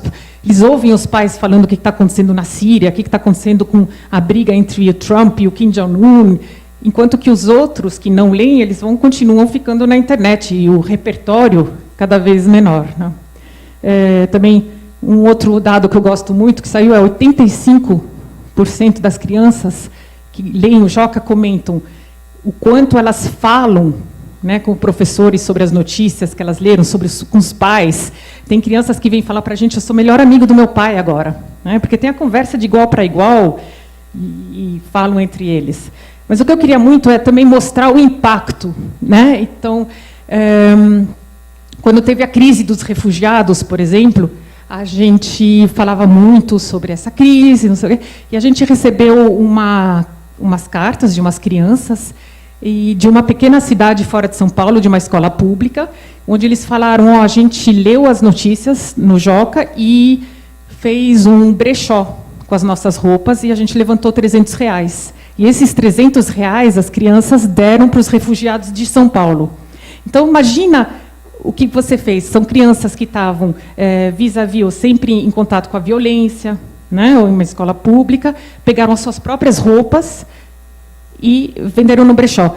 Então, são crianças que não sabiam que tinham outros países. Quais são os outros países? Hoje sabem que existem países, um país que chama Síria, que tem crianças sofrendo como eles, e ainda tomaram uma atitude. Então, acho que é isso, você tornar um cidadão crítico e um cidadão atuante, né, que é um pouco o que a Renê falou da empatia, que você cria empatia. Outro exemplo também, tem tantos exemplos, todo dia tem exemplos, mas um outro exemplo foi, eu li em francês esse diário. Vocês conhecem o diário de Anne Frank, né?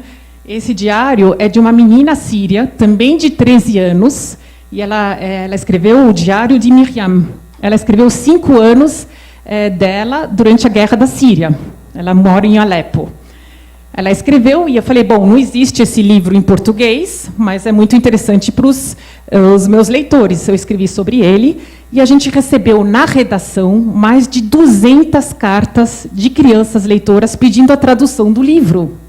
Então, e são crianças o quê? De 10, 12, 14 anos pedindo a tradução. Então, a gente conseguiu, e vai sair daqui a um mês, vai sair a tradução em português, que vai ser o segundo país onde tem a tradução, graças às crianças que tiveram essa atuação. Né? Ou também a gente escreveu, mais da metade dos brasileiros não pratica esportes. Quando a gente vê, as crianças mandam cartas, falaram: não, a gente montou Olimpíadas nas escolas. Então, aqui estão as fotos das crianças montando Olimpíadas. Doação de brinquedos. Então, a gente fez leitores de escolas particulares, vão doar brinquedos no Dia das Crianças para os leitores de escola pública. E foi um sucesso. Só que, quando a gente viu, as próprias escolas públicas estavam levantando brinquedos para as outras escolas públicas. Então, foi muito lindo de ver. E a gente também faz jornais. Então, a gente tem, na plataforma, a gente também tem uma ferramenta onde as próprias crianças fazem seus jornais, em sala de aula. Então, dessas 200 escolas que a gente todas agora têm o seu próprio jornal. Então, tem o Mirante e tem N outros. Né? Então, o que eu falo? O que é o jornal? Para mim, é realmente a ponte entre a escola e o mundo. Né? O que nos ensinam na escola, hoje em dia, eu realmente não teria vontade de voltar para a sala de aula, mas aqui é realmente a ponte, é você ensinar a criança a ver o que está acontecendo, é o cidadão do século XXI, né? Crítico e tudo isso. Então, acho que é isso. E eu sempre falo que, se a gente quer tanto ver o Brasil, né, melhor, mais justo, E a gente não pode perder essa geração que está vindo aí, que uma geração para a gente desenvolver uma criança crítica, né, uma geração bem informada. Você vai proteger elas de fake news, vai proteger elas de tudo que a Renê falou hoje, né, de proteger, de saber, porque senão é que nem eu sempre falo, é que nem construir uma casa, começando pelo teto, né, sem querendo que ela fique no ar. Então, esse é o case do Joca. Obrigada. Gente, muito obrigada por quem resistiu até agora. Eu queria agradecer à ESPM, agradecer a Patrícia Blanco, nós no Projor. O Projor é um instituto que ele quer ser um centro de estudos e também um centro de ação. E a gente acaba de iniciar uma parceria para tentar levar esses conceitos de educação midiática e o que a sociedade deve esperar do jornalismo. Então, eu queria agradecer muito a oportunidade e prometo ser o mais breve possível, desde que eu achei. Bom, quem somos nós? O Projor foi fundado por Alberto Dines, depois do Observatório da Imprensa. Hoje, além de mim, que o presido, ele tem entre os seus associados gente de primeiríssima, como Carlos Eduardo Lins da Silva, Caio Túlio Costa, que é professor aqui, o professor Eugênio Butti. E nós trabalhamos nesse aspecto aqui, desse projeto Credibilidade. A gente representa um projeto que nasceu nos Estados Unidos e está se tornando rapidamente um padrão para expressar qualidade jornalística nas redes sociais e para aprimorar os padrões de apuração, edição, publicação e comunicação permanente com quem recebe, com quem usa, com quem, num certo sentido, também consome as notícias. Nós, nesse projeto, a gente está, no Brasil, numa parceria com a Unesp, a Universidade Estadual Paulista, no campus de Bauru, e o meu colega, professor da Unesp, Francisco Belda, e eu coordenamos o projeto Credibilidade. Além disso, no Projor, a gente tem um projeto muito interessante, essa apresentação está à disposição de vocês. Nós começamos a mapear, o ano passado, todo o jornalismo produzido no Brasil. 5.570 municípios.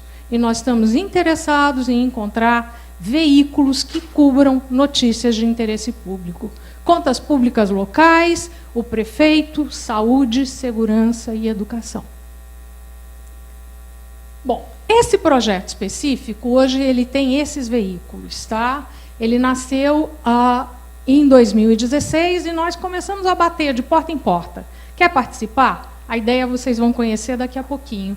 E eles toparam. No ano passado, em dezembro, entraram Gazeta do Povo de Curitiba, Poder 360, o novo site lá em Brasília, e o Valor Econômico. Tem de tudo um pouco e a gente quer que ele seja, enquanto veículos, cada vez mais diverso e inclusivo para quem queira participar e praticar um jornalismo. Daqui a pouquinho vocês vão ver, eu estou segurando aqui, fazendo um pouquinho de suspense. Esses veículos toparam em começar a trabalhar com aquilo que a gente chama dos nossos sistemas de indicadores de credibilidade. Eles são atributos de credibilidade. Aqui está o lançamento desse projeto ano passado. Quem inventou, por assim dizer, essa ideia, a jornalista americana Sally Lehman, ela é a minha chefe, ela trabalha nesse centro de ética aplicada, a ética precisa ser aplicada, é uma pequena universidade no Vale do Silício, e aqui está ela dizendo que um público cada vez mais cético, isso é grave, para quem produz notícias, quer saber a expertise, o veículo e a ética por trás de uma notícia. Os indicadores de credibilidade colocam ferramentas nas mãos das pessoas, dando-lhes os meios para avaliar se as notícias provêm de uma fonte confiável da qual elas possam depender. E, bom, tomara que eu consiga aqui. Como é que eu faço? É o Enter, né? Para passar um filminho. Não. Voltando. Desculpa. Gente, é bem rápido. E mostra o conceito, ele está em inglês. Nos Estados Unidos, a professora Renee Hobbs sabe, há também uma crise de desconfiança em relação àquilo que sai na mídia. Então, esse vídeo é muito curto, por favor, Saulo.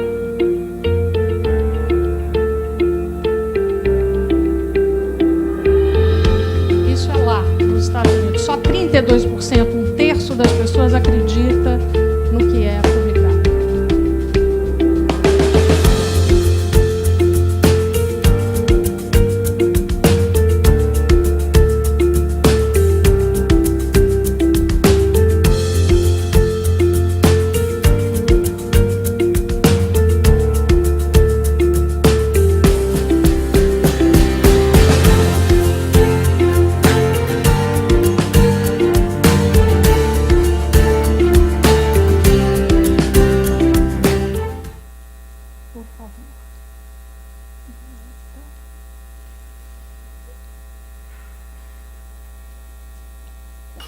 E a gente segue adiante. Todo mês é um Muito mês, bem, um nós vamos falar desconforto. agora Não é só a menstruação desse que me sistema de incomoda. indicadores. O que Eu tenho que esconder meu absorvente. durante Eu tenho que faltar na cerca de aula. um ano Eu e tenho que meio, dizer que eu tô bem. Quando eu não tô. 80 organizações ligadas à imprensa, de jornais, por exemplo, ao American Press Institute, universidades, grupos de ativistas, leitores de notícias, pessoas preocupadas, engajadas na questão do interesse público da notícia. Elas se reuniram e começaram a pensar: se a notícia fosse produzida, editada, publicada da melhor maneira possível, o que ela deveria atestar para as pessoas que usam, que se valem dela?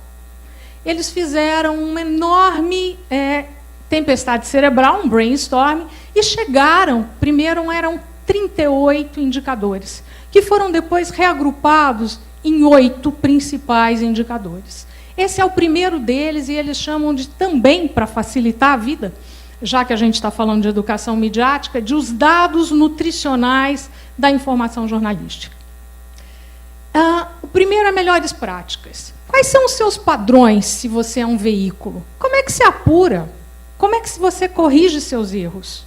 Como é que você, ao apurar, escolhe a linha editorial que você vai tomar? Quem você ouve? Você está ouvindo todo mundo interessado?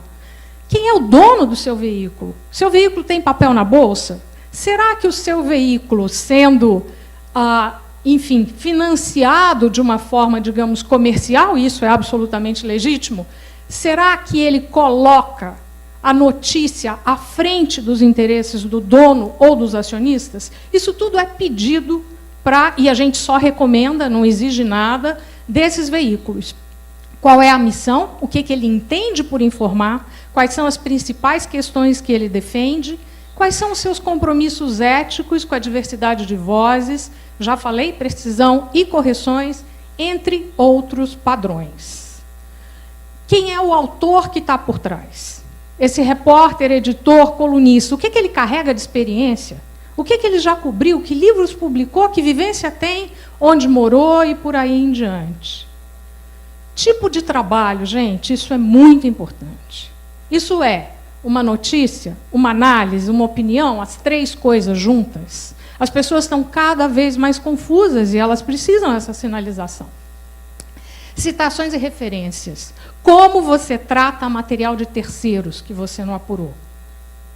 Tem que citar.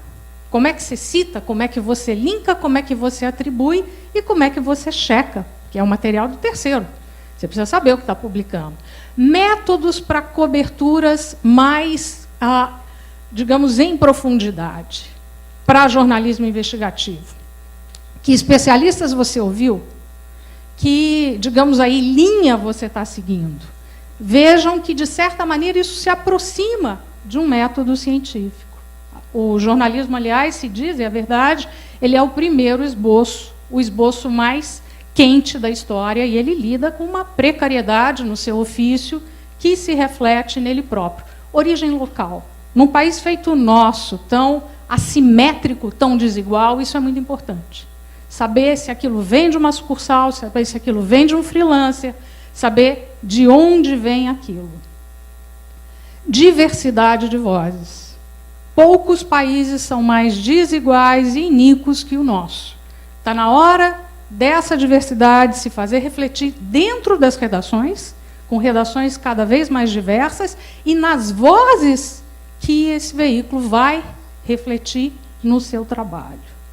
E isso aqui é uma enorme dor de cabeça para quem lida com informação, que é receber de volta a opinião. Grande parte do que se escreve de comentário não é publicável, não é qualificado. E uma das coisas que as redações precisam é ajudar o leitor, o usuário que quer criticar de forma qualificada, civilizada, que ele seja levado em consideração. Isso rende grandes pautas, grandes ideias e grande fidelização. A pessoa que se sente ouvida, ela volta, ela compra, ela assina. Fora do Brasil, nós somos o único capítulo fora dos Estados Unidos e Europa. Eles têm um só, que está sediado na Califórnia. São esses os veículos. Vocês vejam que é diverso, que tem de The Economist, é um jornal canadense, o Washington Post, a o Independent Journal Review, que é o que no Brasil seria considerado um veículo de esquerda, né? O Mike também. Eles já estão adotando essa marca T, porque começaram a trabalhar e a mostrar esse avesso da notícia, dessa produção. Aliás, um amigo, professor Marcelo Trazel, da Federal do Rio Grande do Sul, ele disse: Ângela, o que vocês trouxeram para o Brasil é, de certa maneira, o padrão ouro do jornalismo. Se o jornalismo fosse exercido na plenitude e em excelência, ele seguiria esses 8 indicadores. Bom, as plataformas fazem parte, elas têm que fazer, porque isso caiu na rede, isso vai ter que ser lido. A gente é uma elite aqui que pode comprar ou receber o Joca, essas pessoas são agraciadas, mas a grande verdade é que a grande maioria das pessoas, e mesmo nós, crescentemente, vamos ver, ler, ouvir e assistir a informação nas redes. Aqui está o sanduíche do código, é um códigozinho pequenininho de HTML para cada um daqueles indicadores. A listinha do Manual da Credibilidade, que é uma coisa que eu gostaria de convidar vocês, não vou ter tempo agora. Nós fizemos o que seria uma coleção Primeiros Passos de temas correlacionados. Aqui tem um trabalho fantástico, que é esse Desordem da Informação, é um trabalho também de uma americana, a Claire Wardle. Nós conseguimos permissão do Conselho da Europa para traduzir, inclusive há recomendações lá para as plataformas tecnológicas, para os governos, para as escolas, para os jornalistas seguirem, e ela tem conceitos excelentes. Por exemplo, o ecossistema, entre aspas, das fake news. Nós também tratamos da questão do viés de confirmação, né, de por que o jornalismo ele deve primordialmente se ater aos fatos. Eu convido vocês a visitarem esse site. É manualdacredibilidade.com.br. E eu queria finalizar pedindo um favorzinho. É o seguinte, nós estamos fazendo uma pesquisa no Brasil, vai servir ao nosso trabalho, à nossa parceria com a Palavra Aberta. Há 2 links aqui, se vocês puderem fotografar e responder essa pesquisa, não leva mais de 5 minutos. É para saber que grau de crença ou de descrença ou as pessoas que assistirem às nossas palestras depositam no jornalismo brasileiro. Muito obrigada.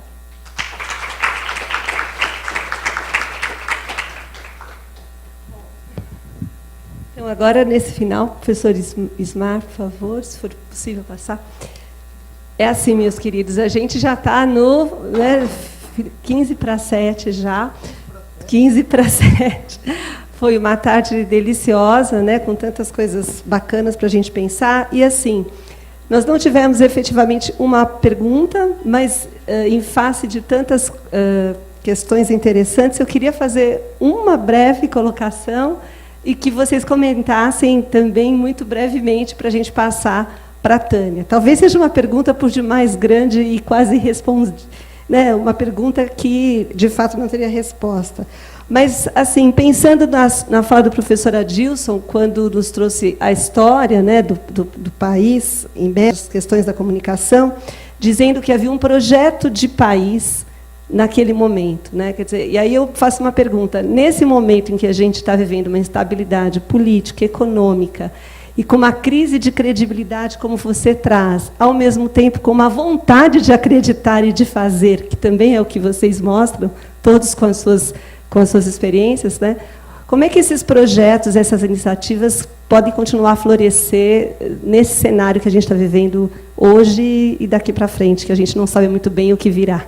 É uma pergunta que talvez não tenha resposta, mas, enfim, a minha inquietação, a partir da fala de vocês. Se puder comentar. Bom, não dá para responder isso, desculpe.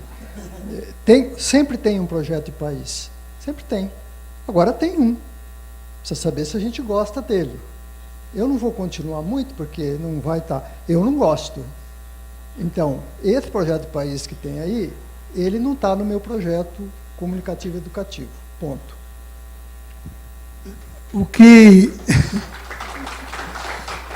eu acredito é que, a partir da perspectiva de abrir o acesso à palavra a todos, através de projetos que cheguem às escolas, lembrando que a escola é grande espaço em que as pessoas podem falar, estão legitimadas a falar, professores e alunos, e estão em todo o território nacional.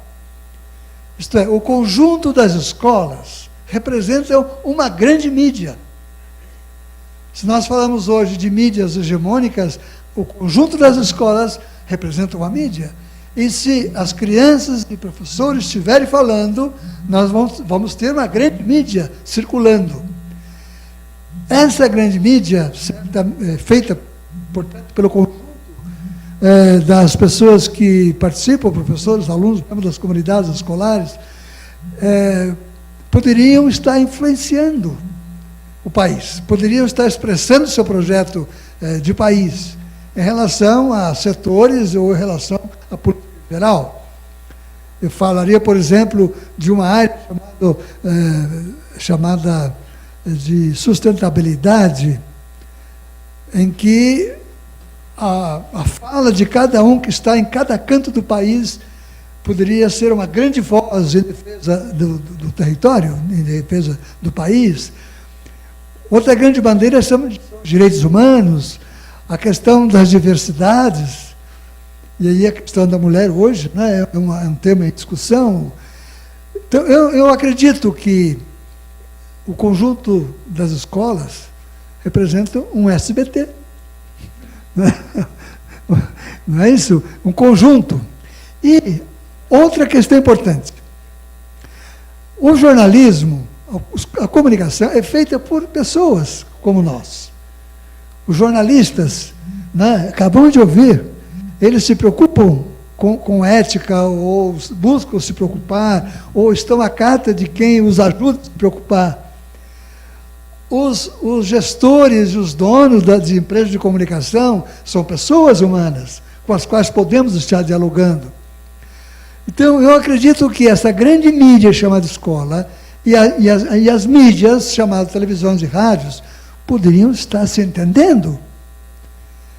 A educação sempre olhou para a mídia com desconfiança. Porém, não existiriam pontos de aliança quando a mídia sentir que aquela força existente na base da sociedade é uma força forte, é uma força resistente, é uma força que tem o que dizer.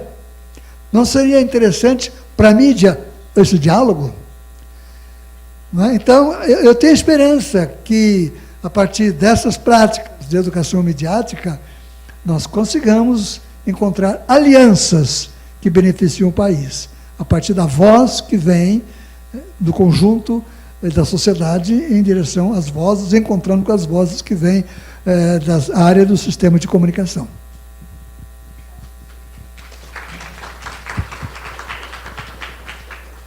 Eu também queria só deixar, sou muito esperançosa nessa nova geração que está vindo, e isso eu vejo todo dia nas escolas. Eu estou todo dia numa escola e também tenho 3 filhos, então a gente sempre está conversando sobre o que acontece no mundo, e eu vejo que as crianças, elas pegam de exemplo. Então, por mais incrível que pareça, o nosso hit, assim, o que eles mais gostam de ouvir é o que o Trump está fazendo, o que Kim Jong-un está fazendo, e eles acham um absurdo, eles falam, nossa, mas nunca faria isso. Então, é o espelho, então eles estão aprendendo. Então, se a gente é responsável por essa geração, por formar essa geração, né?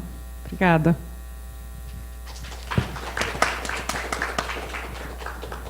Bom, eu queria dizer o seguinte, talvez esse país não esteja hoje no seu melhor momento, certamente não está. Temos muito o que reclamar, mas tem mais do que o que reclamar.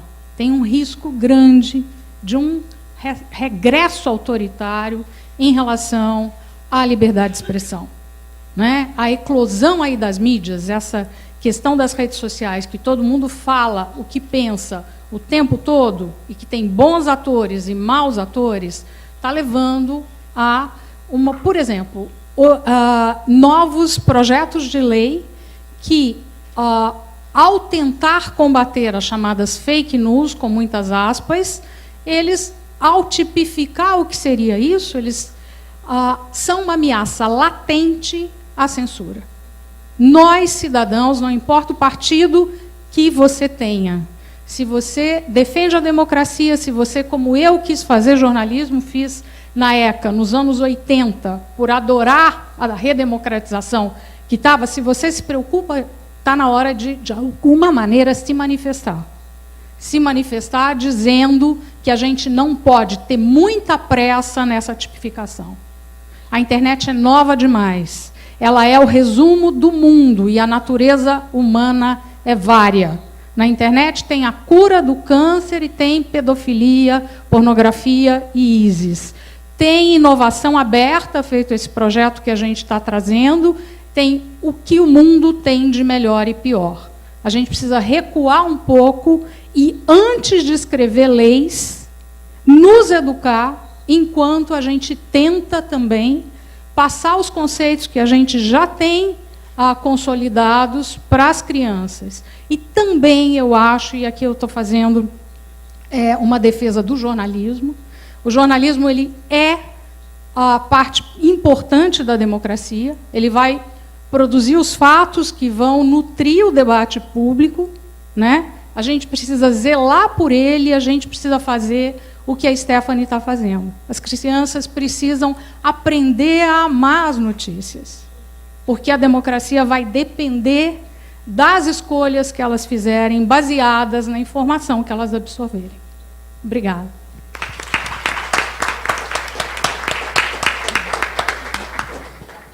Bom, no encerramento deste seminário internacional, que celebra o lançamento da cátedra Palavra Aberta e ESPM, como coordenação do programa de pós-graduação em Comunicação e Práticas de Consumo, gostaria de manifestar a nossa alegria e a nossa honra com esta parceria e explicando, não é, a nossa alegria pelo encontro feliz e fecundo da Palavra Aberta e da ESPM, que se unem na promoção da cidadania e aprofundamento da democracia na sociedade brasileira. Se unem, né, nesse trabalho de realizar, de desenvolver essa cátedra sobre as relações, comunicação e educação. E a nossa honra por levarmos à sociedade brasileira um pouco mais do trabalho que a gente realiza no programa de pós-graduação em Comunicação e Práticas de Consumo, ao longo dos 16 anos de atuação desse programa, em que trabalhamos, e que a nossa proposta consiste em investigar, em trabalhar com as relações entre comunicação e consumo, especialmente, nesta cátedra, o consumo midiático e educação. A cátedra nos permite trabalhar, não é, essa relação entre comunicação, consumo e educação, que é um projeto de longa data que nós temos no PPG-Com e que agora, com a parceria com a Palavra Aberta, podemos desenvolver ações em relação a isso também e divulgar todo esse trabalho realizado no PPG-Com. A professora Maria Aparecida Bacega, que é coordenadora da cátedra e decana do nosso programa, ela é pioneira no estudo das relações comunicação-educação. E o pioneirismo da professora Bacega, dando 2 exemplos para vocês, ele se manifesta em 1994, quando ela foi uma das pessoas que concebeu e ela fundou uma revista acadêmica chamada Comunicação e Educação, que permanece até os nossos dias uma revista muito relevante, importante ao trabalhar essa temática. A professora Bacega foi também pioneira ao trabalhar e defender a necessidade do estudo de comunicação e educação, numa época em que, é claro, não havia dessa questão da educação para os meios, numa época em que nós não tínhamos a internet e as configurações das novas mídias como temos hoje, mas tínhamos a televisão. E a professora Bacega foi, eu diria, quase que revolucionária, muito pioneira ao defender que seria importante trabalhar a telenovela nessa relação, a telenovela brasileira nessa relação comunicação e consumo. Com essa proposta, ela tem toda uma trajetória de pesquisa, e essa cátedra representa um coroamento também no trabalho que ela desenvolveu e nesse trabalho que nós, no PPG-Com, temos desenvolvido juntamente com a professora Bacega. Entendemos que a cátedra Palavra Aberta e ESPM nos mobiliza a trabalhar e sabemos que temos muito trabalho pela frente. Há muito o que fazer, não é, por toda a exposição dos nossos convidados e pelo que sabemos que precisaremos enfrentar. E trabalhar, eu diria que não é enfrentar, mas é trabalhar, nos dedicar, nos mobilizar para isto. Gostaríamos de dizer que temos seguramente, não é, a cátedra Palavra Aberta renderá muitos e bons frutos. Deixar aqui os nossos agradecimentos a todos que participaram conosco e que permanecem aqui até esse momento.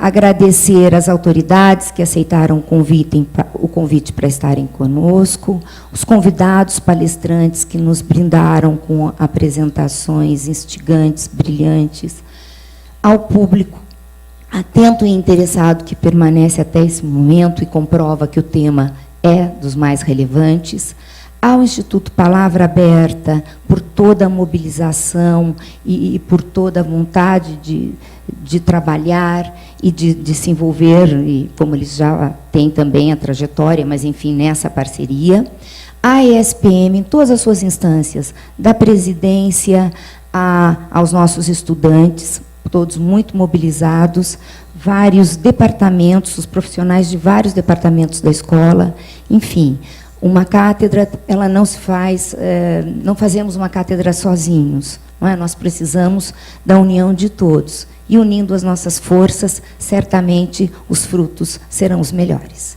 Muito obrigada.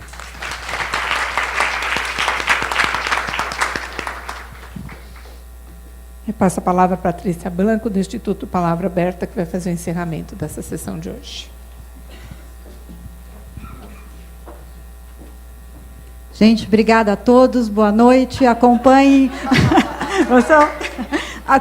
os próximos passos da cátedra pelo site do Palavra Aberta ou pelo site da SPM. Espero que vocês tenham gostado, como eu, desse evento maravilhoso. Agradeço aos palestrantes e, em especial, a todos vocês. Muito obrigada.